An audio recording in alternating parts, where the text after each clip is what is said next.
Hello and welcome everyone to another edition of Overcoming Illness. I am your host, Paula Denoncourt, founder and CEO of Enrich Your Health. I'm a holistic health coach. I've been doing my business since about 2010. I do one-on-one coaching, group coaching, speaking engagements, and now my own TV show. I help my clients stop living a life of pain and suffering by giving them simple, and I do mean simple, recipes that you can make for yourself. I suffered from multiple food allergies, and I know what it's like to have to eat dairy-free, gluten-free, nut-free, low sugar, all those types of things. So if you are trying to find recipes for yourself, please reach out to me. You can get in touch with me by Facebook Messenger, Instagram Messenger, my email info@enrichyourhealth.com, and that's ENRICHURHEALTH.com. You can text me at 508-330-9666. My goodness, 508-330-9965.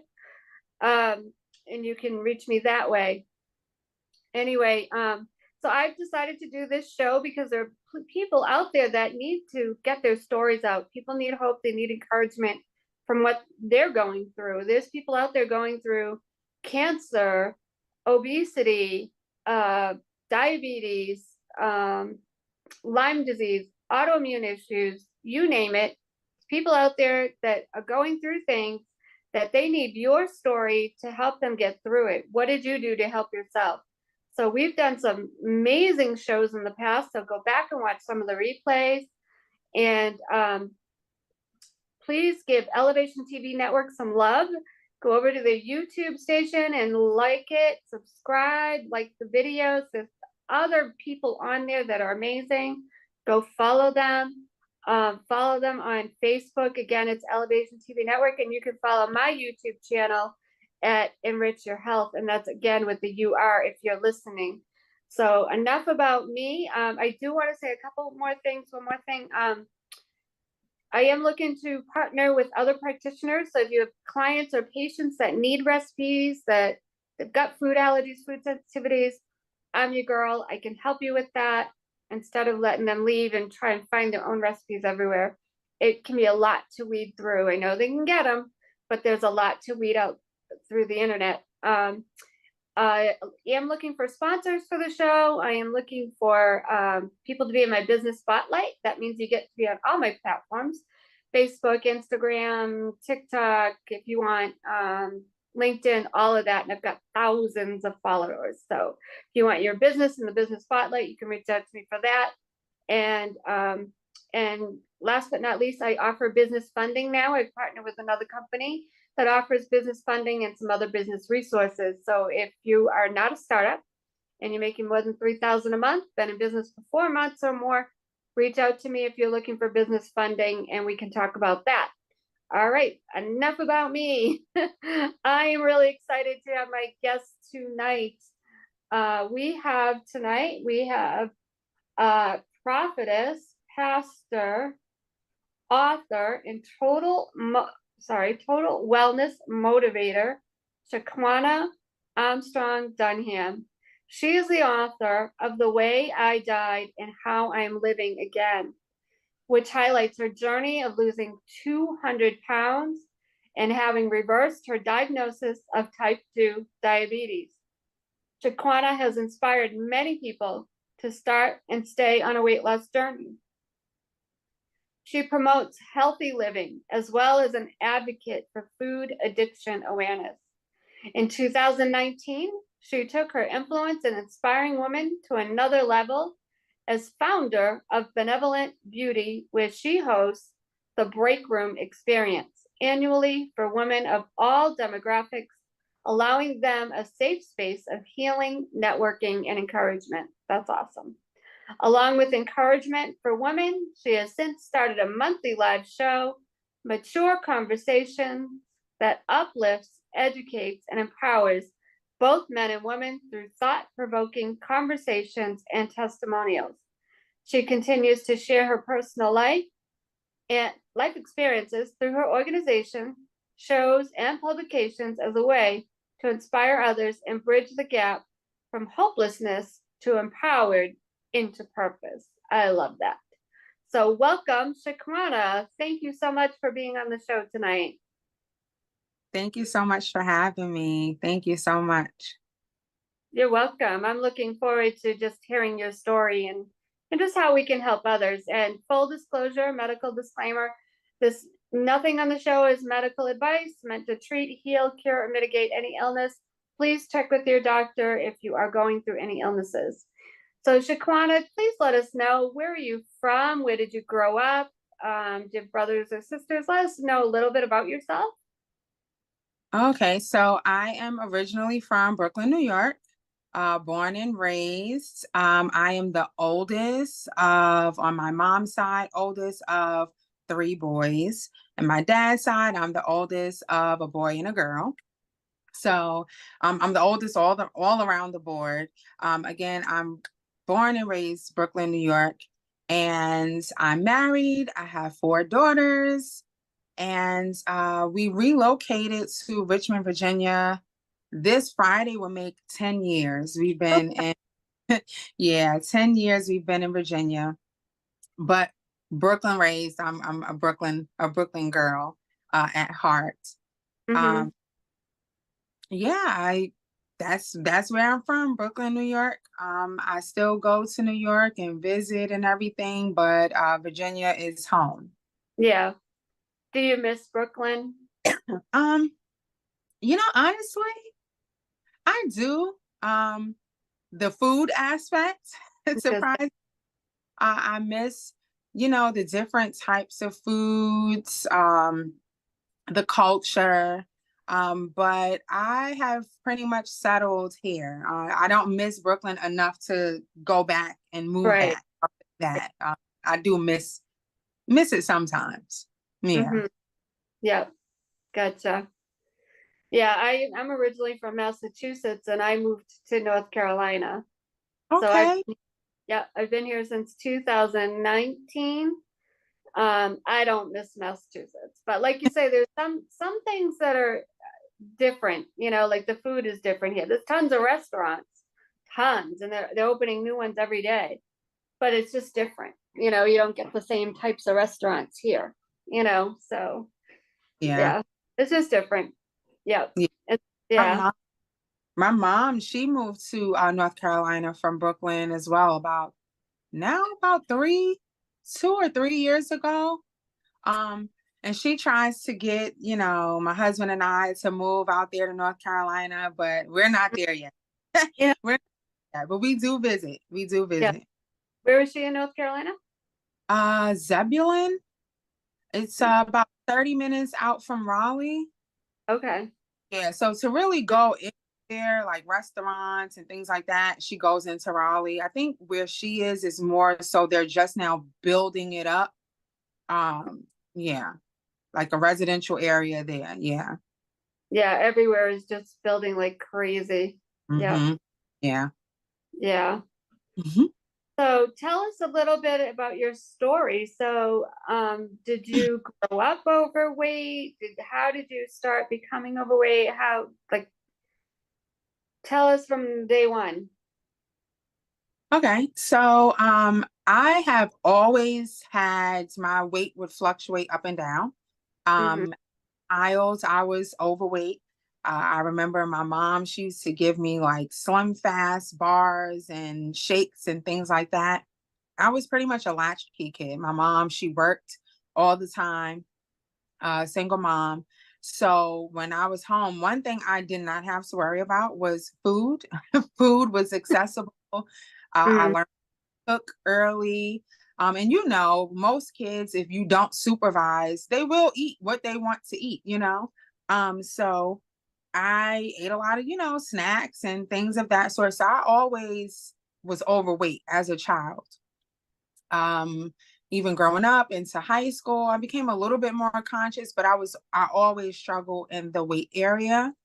And what happened was with my weight, where it got kind of out of control throughout my pregnancies, it seemed where I gained the most weight.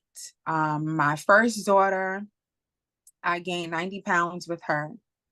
And then, you know, be about 15 or 20, but I pretty much kind of kept the weight on.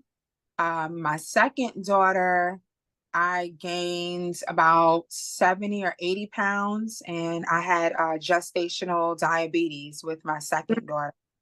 Um, and that just really was the trend.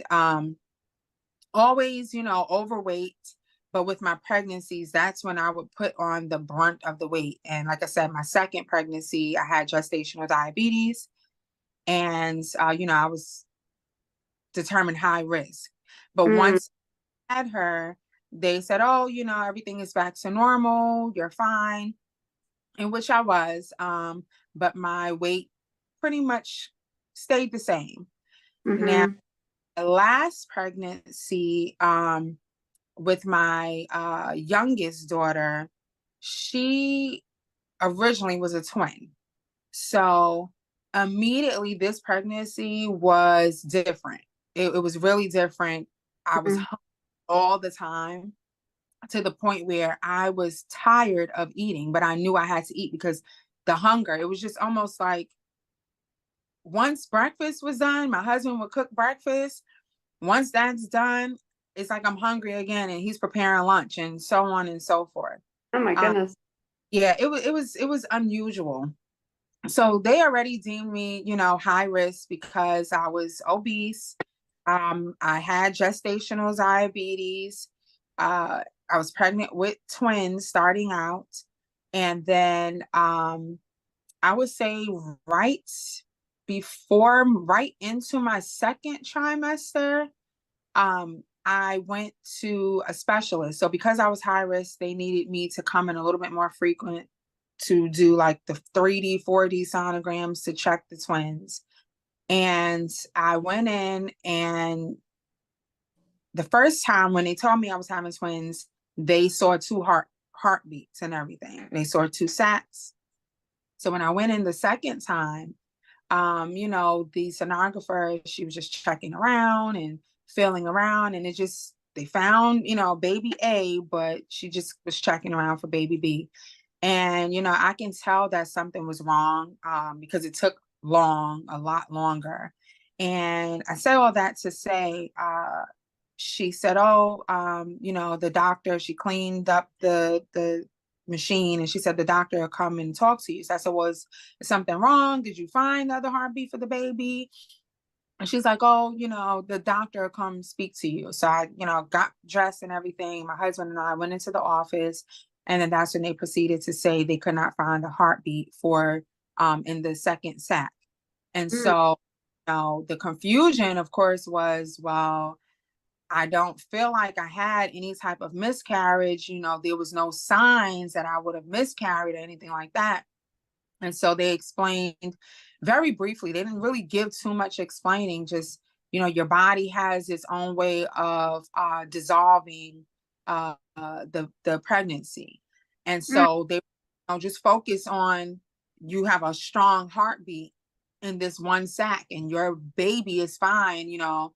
So I kind of left there with a lot of questions like, well, you know, even though I've never had a miscarriage, I've been around women, and I'm like, well, this doesn't seem like that. But if they're telling me that the second baby is not there, I don't understand. So they left me with a lot of questions. Mm.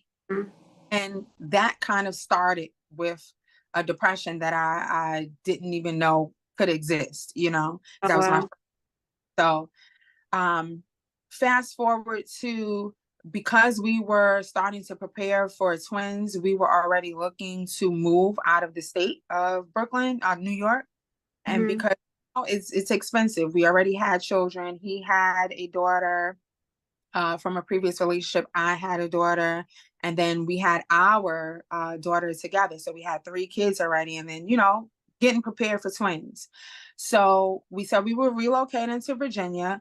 And then once that happened, you know, we were just like, okay, we're going to continue on because we already started the process to move. Uh, I was a stay-at-home mom. My husband, he worked two jobs and went to school. I didn't have a driver's license at the time. So I didn't know how to drive. So I was home, you know, just taking care of home, taking care of the girls and everything. But I was depressed. I was by myself in a new state. I only knew one person, and the one person that I did know, I had only met maybe about a month prior to us moving. So it Mm. was just like telephone conversations.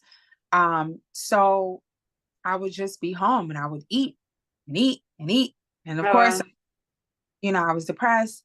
Um, at 28 weeks, I wind up going into early labor at 28 weeks, and I wind up having my last daughter early.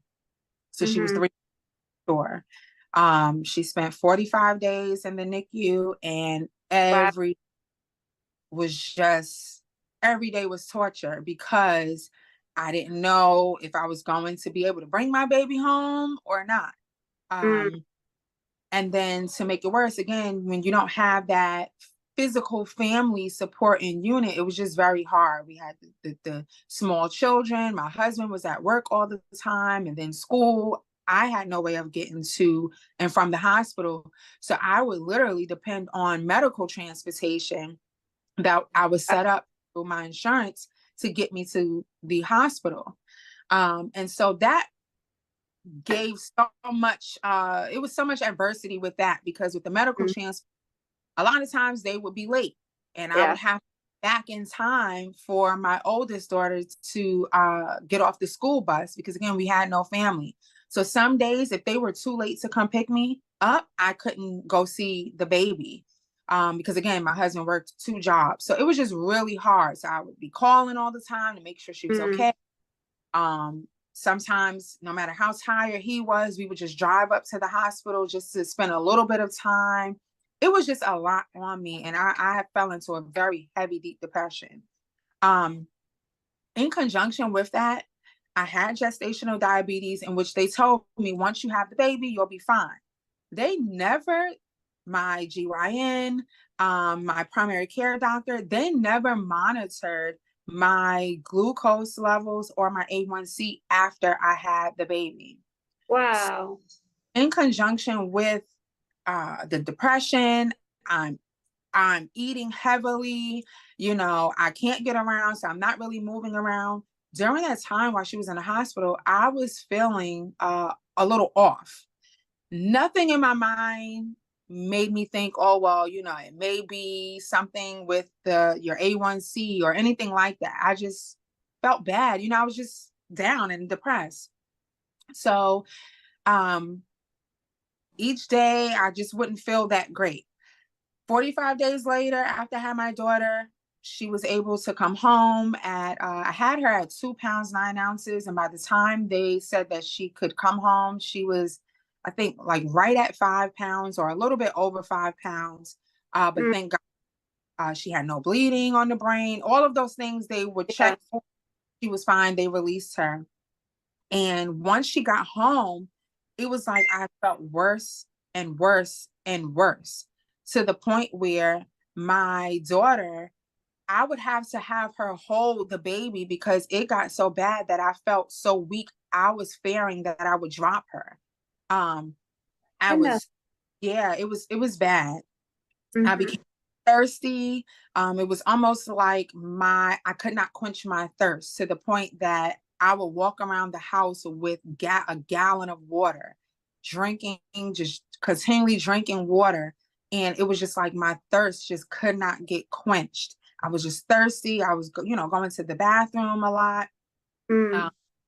and it was just this one Sunday. I'm usually up before everyone. And it was this one Sunday morning. My husband woke me up and he's like, Shaquana, we overslept for church. And I was disoriented. My vision was blurry. And he's like, get up. We got to try to rush to get ready for church. Mm. And I tried to get up out of the bed, and I felt like I was going to fall. And I literally slid my body across the wall to get to the bathroom, to use the bathroom. And at Wow. that, I just dropped. And my husband is like, what is going on? Okay, I'm going to take you to urgent care. It was like I couldn't really speak. I was thinking in my mind, like I wanted to say something to him, but I was that weak. I couldn't even articulate what was going on. I couldn't Oh, make out his face. So that's when I think he got jolted to check my sugar, my blood, my glucose. We checked it. The machine said HI. It said high. It didn't give a number. So we're thinking, okay, Mm. wrong with it or whatever. Kept trying and it said high. So he said, okay, I'm just gonna take you to urgent care. We went to urgent care. They tried to check. He let them know, like, oh, we know that sometimes she deals with her sugar levels when she was pregnant, but we checked the machine and it wasn't giving us a number. So they checked it and their machine gave high. It gave no number. And Wow. that called the ambulance. Mm. They were asking me questions. At this point, I was disoriented. I couldn't answer anything. And I Yeah. heard just say, call the ambulance. It was a blur after that. Oh, wow. I remember at the in the ER was I heard them checking it and it didn't give a reading. What I do remember is I believe their in the ambulance their thing went up to like 300 or something like that and it didn't give a number, so they were saying it was it was over that. So when we got to the emergency room, they were asking questions. I honestly could not answer them. And that was the other thing. My mouth was so dry. It was like sandpaper. Like my Mm. mouth was like almost stuck together. I couldn't speak to them. Mm. They tried their machine. Their machine did not give a reading to test my blood sugar levels. And I just almost faded out. All I remember is the last voice that I heard was, we need to get things going because she's slipping. Next thing you know, I remember waking up in a hotel room. I'm sorry, not a hotel room, the hospital room. Right, And right. um, they had me on an insulin drip around the clock, Mm. and in the hospital for almost 2 weeks. So I was suffering from diabetic ketoacidosis. And so at that time is when they explained to me that I had type 2 diabetes. Mm. And they were saying, oh, I was showing some signs of type 1, but I officially diagnosed with type 2 diabetes. And it was a really crazy time in the hospital, around the clock, insulin drip. They're, checking my sugar levels every hour, it seemed like, um, and I remember upon my discharge, I will never forget upon my discharge, when they come, the doctor gives you your last thing, they go over your chart and, aftercare treatments and things of that sort.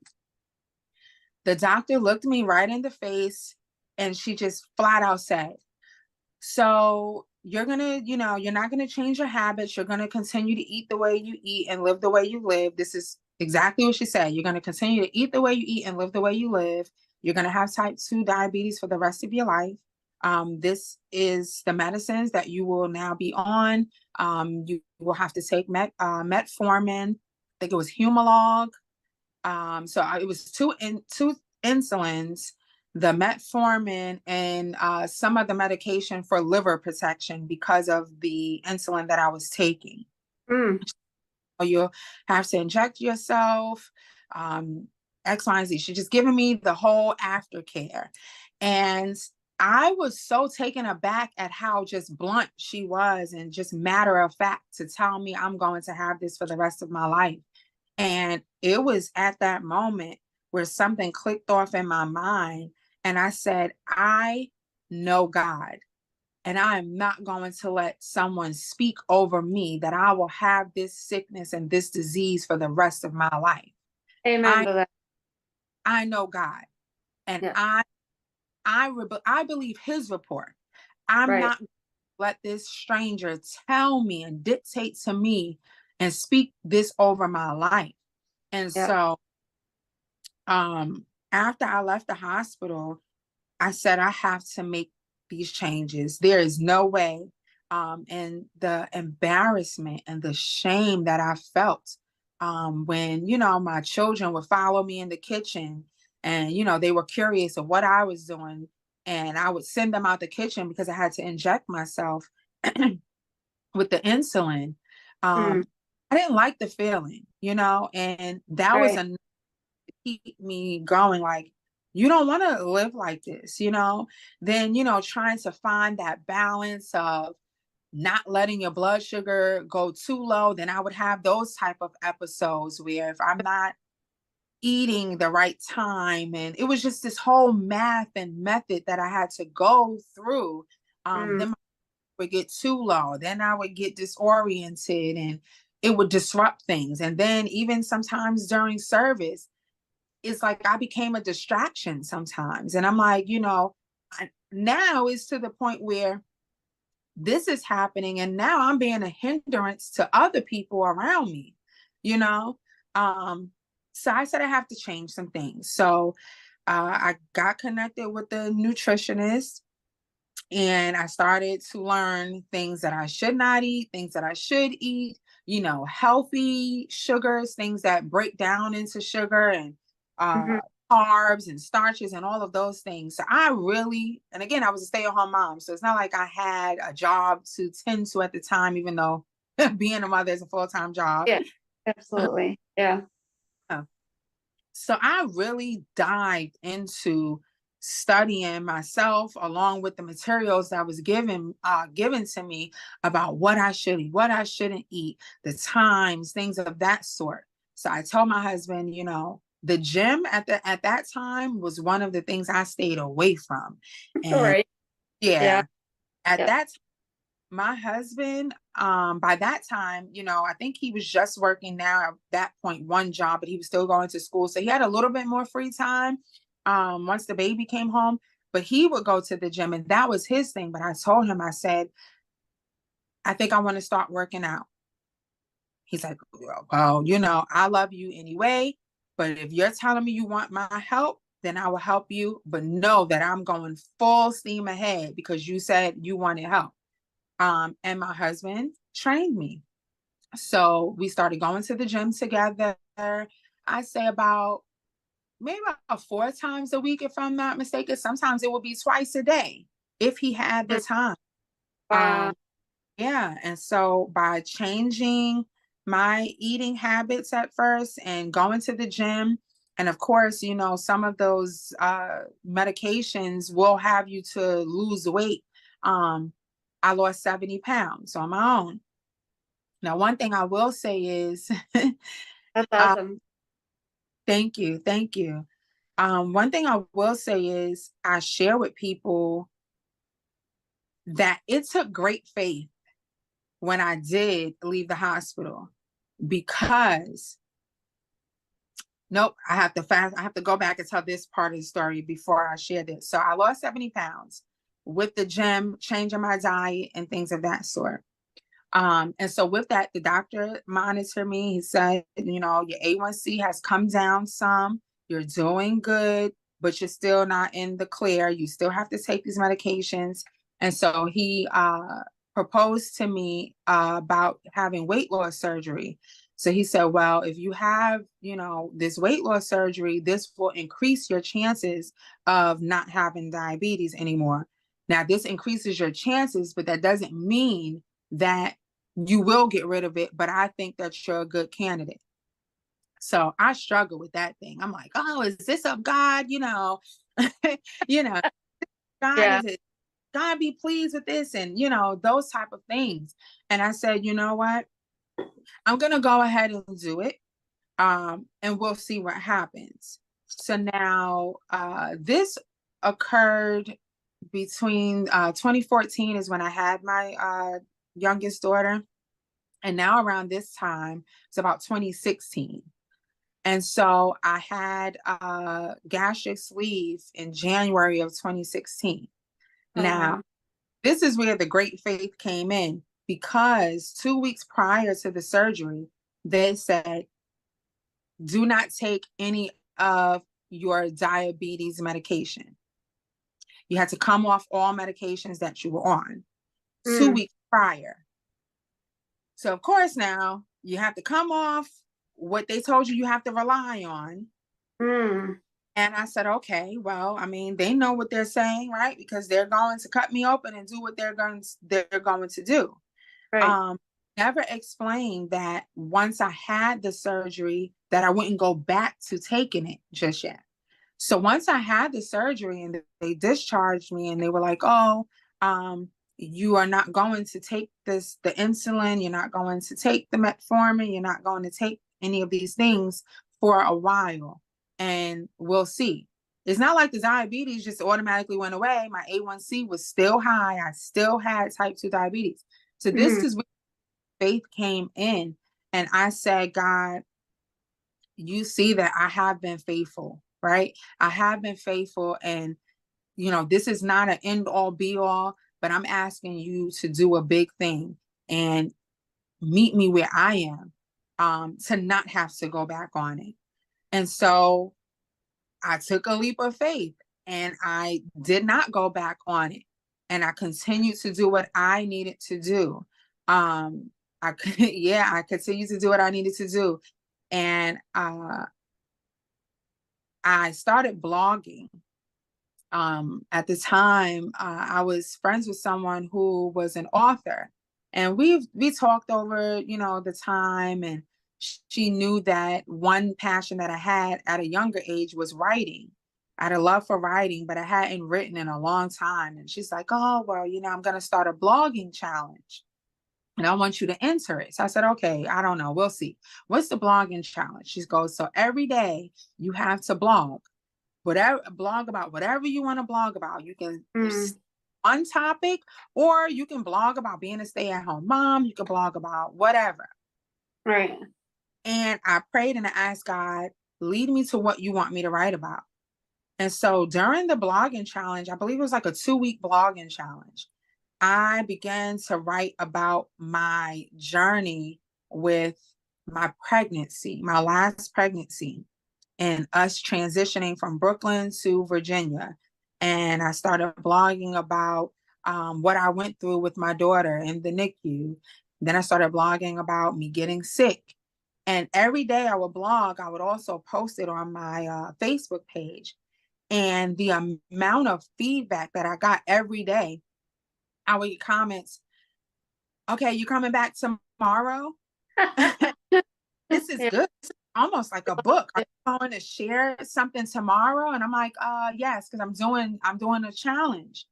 So after about the 2 weeks, I was like, okay, I'm done.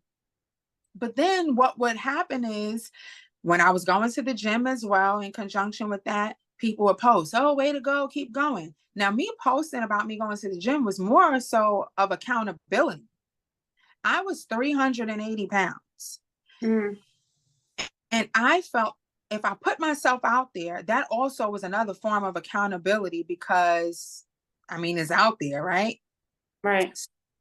People began to ask, are you going to write some more about, what's going on? Or, I love seeing you posting about the gym. And then I Mm, started posting me cooking.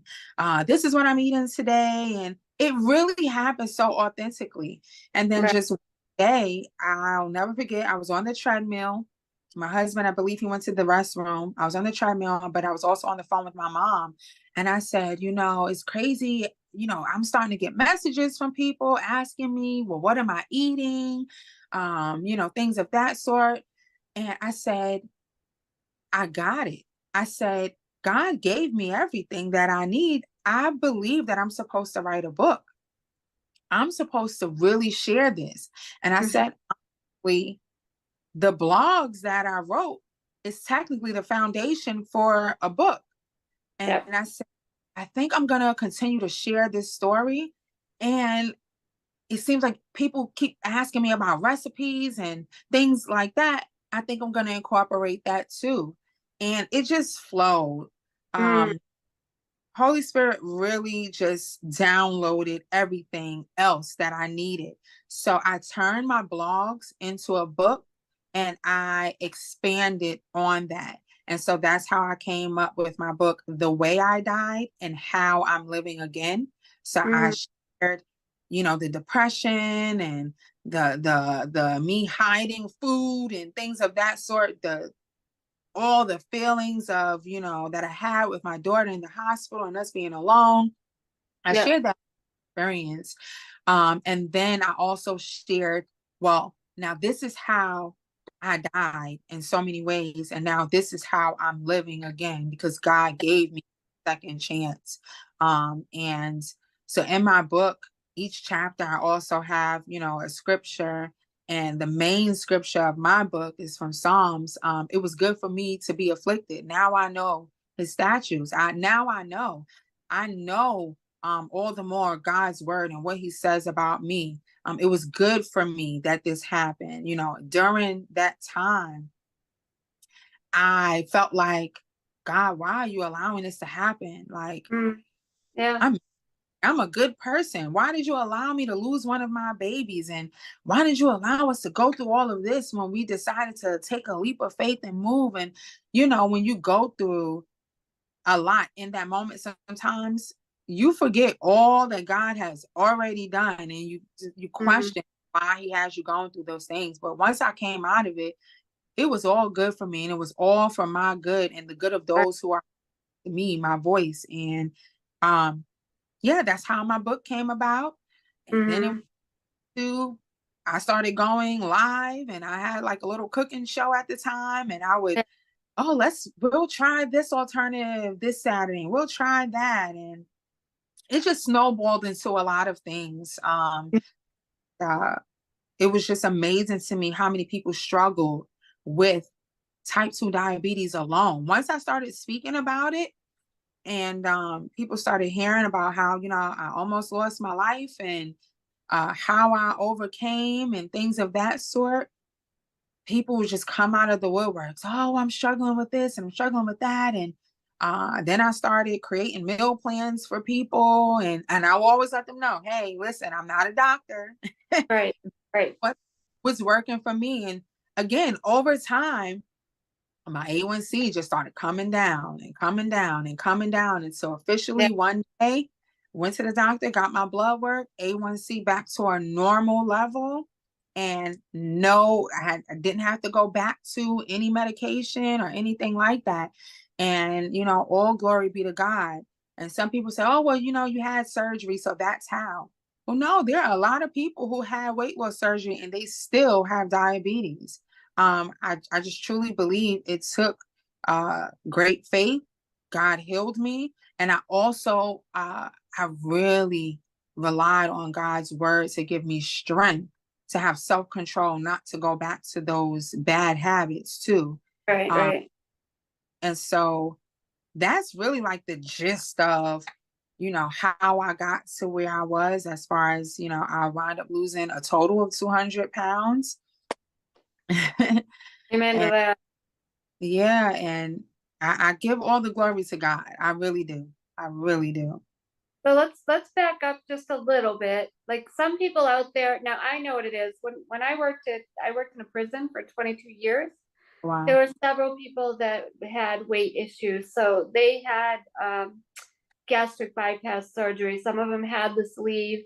Like this had nothing to do with me being a health coach. This was just me working with coworkers and Okay. witnessing what they were going through. Um, explained. So that's why I mean, like I saw people that did the sleeve. I saw people that did one of the first sleeves, and oh my God, he had so many problems. He wasn't Wow. absorbed. Well, he weighed 600 pounds, and Mm, he had the sleeve done, and he developed sores all over his head and things. He wasn't absorbing all his nutrients. mm. That was diabetes coming in, and then you'd have like uh, mood spells, mood swings. Like he would get like very angry and just uh, everything was, like almost like stamping your feet and like, you know what I mean, like temper Yeah. tantrum. But that was the diabetes talking because he wasn't absorbing his nutrients correctly. So tell people what this sleeve is. I mean, I know it as years have gone by, they've improved it and improved it, Mm. improved it even more. So, like I said, he did this. I don't even know now. It could have been 20 years ago. It was one of the first few. I mean, maybe not the first, but it was kind of new at the time when he did it. So, tell people what that means so they understand. Like, what is that? Okay. So, again, 2016, I had gastric sleeve, and that is basically they cut Hmm. 70, 80% of your stomach pouch. And they Okay. call it, because once they do it, it kind of looks like a sleeve, almost like a banana, kind of that shape. Yeah. And they call it a sleeve because it looks like a sleeve. I don't know. I don't see how, but Yeah. so they literally cut 75 to 80% of your stomach. They don't do anything to your intestines for the gastric sleeve. And so that's what they did. And so that basically uh keeps you it restricts you basically. You Yeah. cannot but so much food at a time. And now as far as the absorbing nutrients, that is a big thing, which is why for the rest of your life, you are told that you have to take multivitamins, Yes. um, B12, what is that, vitamin D, and Hmm.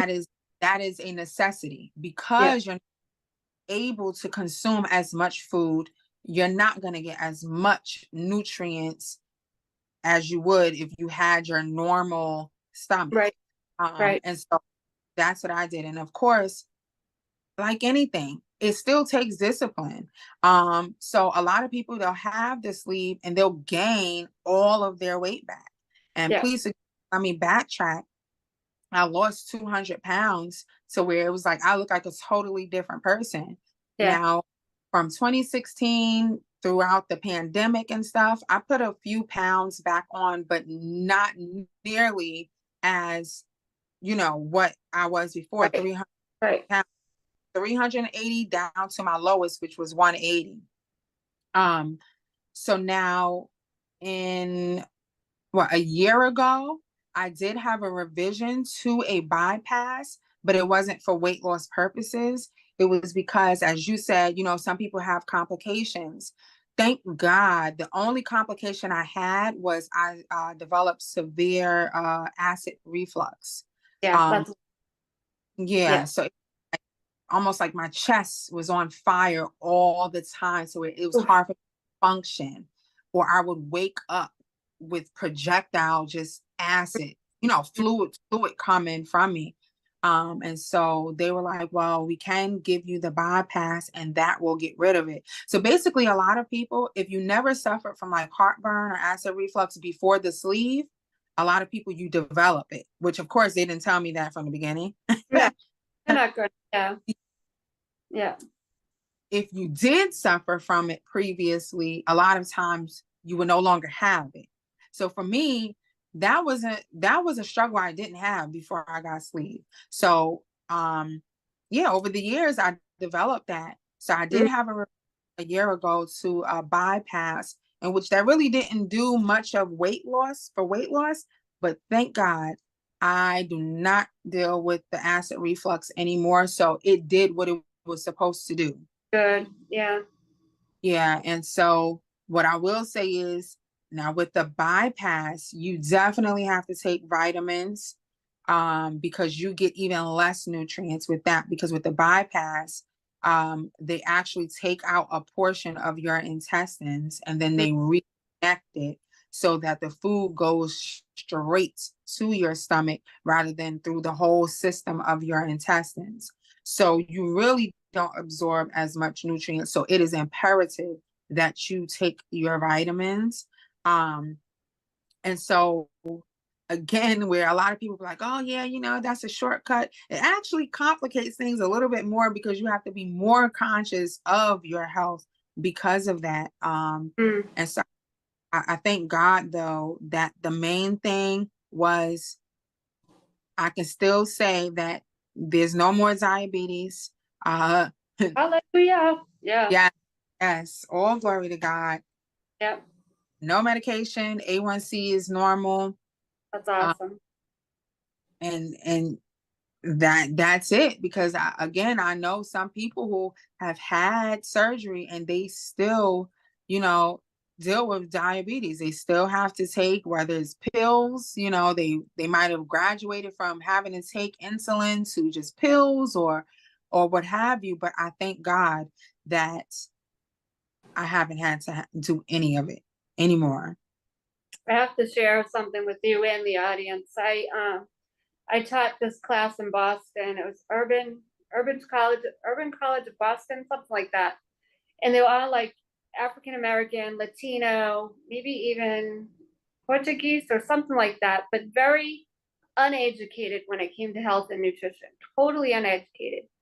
Very much had health issues like pre-diabetic or diabetic, high blood pressure. So I was teaching it with another person. One person was a chef. I was the nutrition person. So we decided to show the movie Reverse Diabetes in 30 Days. Mm. Let's just tell you, this woke up those people like you wouldn't believe. Like they were just in awe that you could actually have a special diet and all these ailments would just fall off Mm. and you'd be better. I mean, some of Mm. them even had insulin one. I mean, diabetes one, not insulin one, diabetes one. And they even reversed that. And again, not medical advice, not meant to treat, heal, or cure any illness on here, but watch that film if you're out there and if you haven't seen it, because it's so inspirational and so motivational. But I have to say, like, even so, I had taken a raw food course, so I knew how food could reverse illness and I went to the integrative nutrition school of integrative nutrition in New York. So I knew, and from studying, I knew how food could reverse illness. But when you really watch it, like step by step by step, each person, what they would, I mean, it was eye-opening for me, but to watch it in their eyes, like it just blew me away. It really blew me away. And I'll give you another example. There was another woman there. She was from Haiti. And just like I said, just like we know here in America what is healthy. We just don't do it. Yeah. You know what I mean? These Yeah. people didn't know. They didn't learn it. They really were clueless. Like Mm-hmm. one day, Maria, we would be cooking in an hour, no more than an hour. She still would stop and go get like fried chicken. And I'm like, Maria, what are you doing? We're gonna have a nice healthy meal in an hour. It's like, but I was hungry. I'm like, oh my God, why are you doing this to yourself? And then she told me, and I don't know how her daughter died. Her daughter died in her sleep at the age of 21. And she told me this story. This is heartbreaking.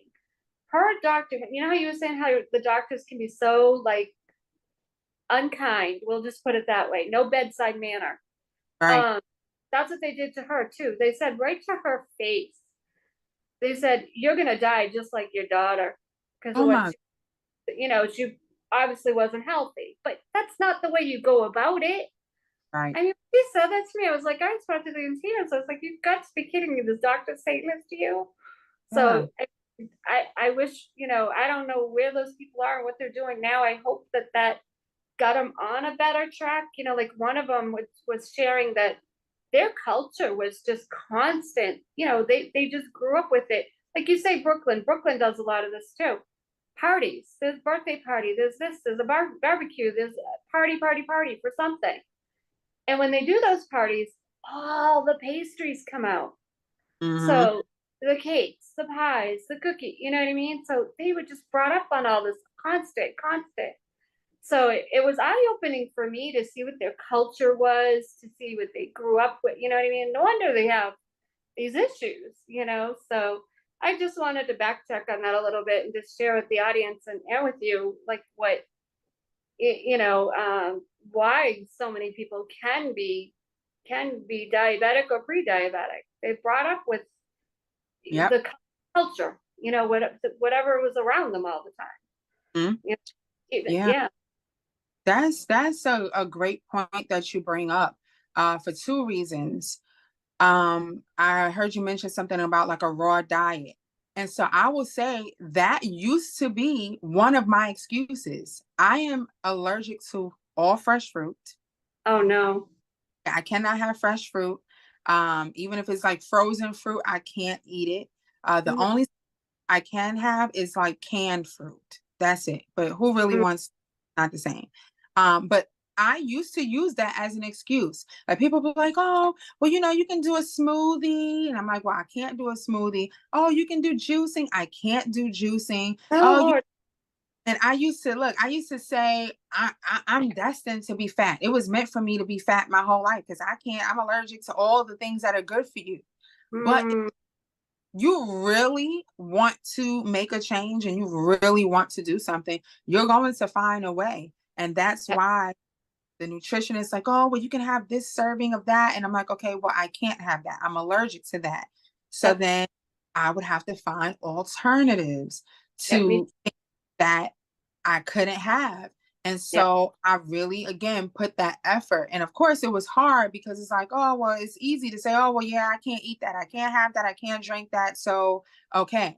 But I really had to put the effort into it. That's one thing. I just kind of wanted to piggyback off when you said like the raw diet. You know, some people can't do a raw diet, no, but it's there's, not for everybody. It is not, yeah. Especially yeah. if you have weak digestion or digestive issues, Hmm. some foods are going to be very hard to digest and Yeah, really can do it for like broccoli, cauliflower, cabbage. Those are very, very hard to digest. So if you already have, like weak digestion, a hard time digesting foods, you want to eat those steamed or not at all. Your right. body break it down very easily. Yeah. Yeah. But I definitely used to use that as an excuse as to why I Yeah. couldn't eat healthy. And then the second thing that you said that jolted me was like the culture, right? Again, for me, it was more so a latchkey kid. So my mom, of course, not knocking her at all. She worked all the time. Of course, she wants to make sure I have everything I need. So, oh, I want this. I want Pop Tarts. I used to be a Pop Tart girl. Pop Tarts, Teddy Grahams, all of those, all of those processed junk food, things like that. Yeah. Me But too. Yeah. Me too. yeah, Yeah. it's, what I will say is though, I have children, right?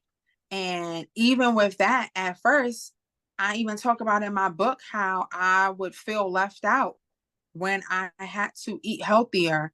And I'm like, oh, well, they're eating this and I have to make an alternative for that. And then I found myself exhausted because I'm making separate meals. And I'm Oh, like, well, yeah. That's why am hard. I? They should be eating the same things that I'm eating. Unless they have an allergy, there's no reason why they can't eat what I eat. And so I found myself for a little bit allowing them to eat things that weren't that great, you know? Mm, And I had to, again, retrain my mind concerning them and the culture that I'm allowing to happen in my house. right. Um, so one thing I did was when I go food shopping, I'll still let them be children. I'll let them have snacks, but we used to have a whole cabinet and enough shelves for each of the girls, and they would have their snacks, and it would be just filled with snacks. Now you might get one or two things. That's it. You guys ration it out amongst the four of you, and once it runs out, it runs out. And put a bunch more fruit in there. Yeah. Thankfully, they're not allergic to fruit, fresh fruit, so they can have those things. I Yeah. think girls, they may be allergic to like one or two things, but not like me. But again, changing the culture. Once it only takes one person. Once one person Mm, knows better, they can influence everyone else, you know? yeah. Yeah. Yeah. Yeah. I'll just leave you on this note and then we gotta start wrapping it up. But my mom was Italian, so talk about culture. She liked all her pastry and when I started getting sick, I started getting food allergies. I go over her house and have some of this, have some of that. I'm like, Mom, I can't eat it. What do you like? Stop putting this in front of me. She have these big muffins and all these like, ugh, pastry, pastry, pastry. And when I was a kid, I craved sugar because how they say if you had sugar as a baby, you're addicted to it and then they stop putting it in the baby food and all that. Well, I was one of those kids that got it Mm. in the baby food. So I would crave it. I would crave blueberry buckle that had sugar in it. It was a baby food. Every once in a while, it was actually a treat. Mom, let's get blueberry buckle. It was baby food, but it was like the pie filling from blueberry pie filling. What it Right. tasted like. All sugar. I liked my frosted flakes. I like Cheerios with sugar on Yep. top. No milk. You know, so I mean, I wasn't a latchkey kid, but even like in my older years, when you were allowed to stay home alone, or even buy your own food, even a little bit older, crave sugar. I'd get up and I'd have danishes for breakfast or cookies for breakfast. When I was older, my mother wouldn't have allowed it when I was a kid. Just always wanted sugar. Yeah. Now I still have somewhat of a sweet tooth, but nowhere near like I used to. Yeah. No. So thank God for that. But Yes. we've got a few minutes left. So tell everybody, what are you doing now? What services you have? What books you have? How people can get in touch with you? Okay. Paula. So right now, I don't do the cooking show anymore because I'm no longer a stay-at-home mom, and the demands of pastoring along with my husband and working full time is just Mm, but I still mentor people. Again, I'm not a doctor, I'm not a nurse. great. I only give advice based on what I've learned. Um, but I still mentor people who are struggling with diabetes or just want to lose weight or a healthier lifestyle. My book is available still on Amazon, and it's called The Way I Died and How I'm Living Again. If you don't mind, just I have a copy. So this is what it looks like. Of course. Yep. um, as far as contacting me, I'm on all platforms on Facebook, on Instagram under my name, Shaquana Armstrong Dunham. If you want to email me questions, sawellness365@gmail.com. That's the name I use when I used to heavily do like meal prepping for people, or I would sell meal plans depending on like what your diet was and things like that. Um, so as far as right now, again, I'm working full time. I'm pastoring with my husband, Evolution Church of Virginia, and that's really it. And I share my testimony at different women's events or speaking events. I'll just leave it here. The women's event that I do, as far as the break room, the last few of them, I wind up having at least one woman coming and saying that they've either struggled with their weight or struggled with diabetes. And so that opens the door for me to connect with them and share my story and share what I still do now. So again, I am very much reachable. So if you're out there and you have questions, or you have diabetes and you want to really work at it, I will do all that I can to give you the knowledge and wisdom that I gained and that God gives me to be able to help you. Well, thank you again for being on tonight, Shaquana. This has been amazing. I've learned so much from you. And I'm sure you've helped more than one person out there. So thank you for sharing your story and just being raw with us and real with us. I think you'll probably help a lot of people by sharing your story and continuing to share your story. In fact, I just did a conference called No Longer Broken, and they're going to do it again in August. It's here in North Carolina. So if you're interested in being a speaker at that, I'll give you the information. It's through, you might even know of her, Pastor D. Forbes. It's through her. She was in Maryland. Now she's just moved to North Carolina, but she's going to be bouncing back a bit. And she's going everywhere with that, the No Longer Broken conference. So yeah, so you might want to be a speaker for that. She's looking for speakers, so you might want to think about that. So I'll give you the information.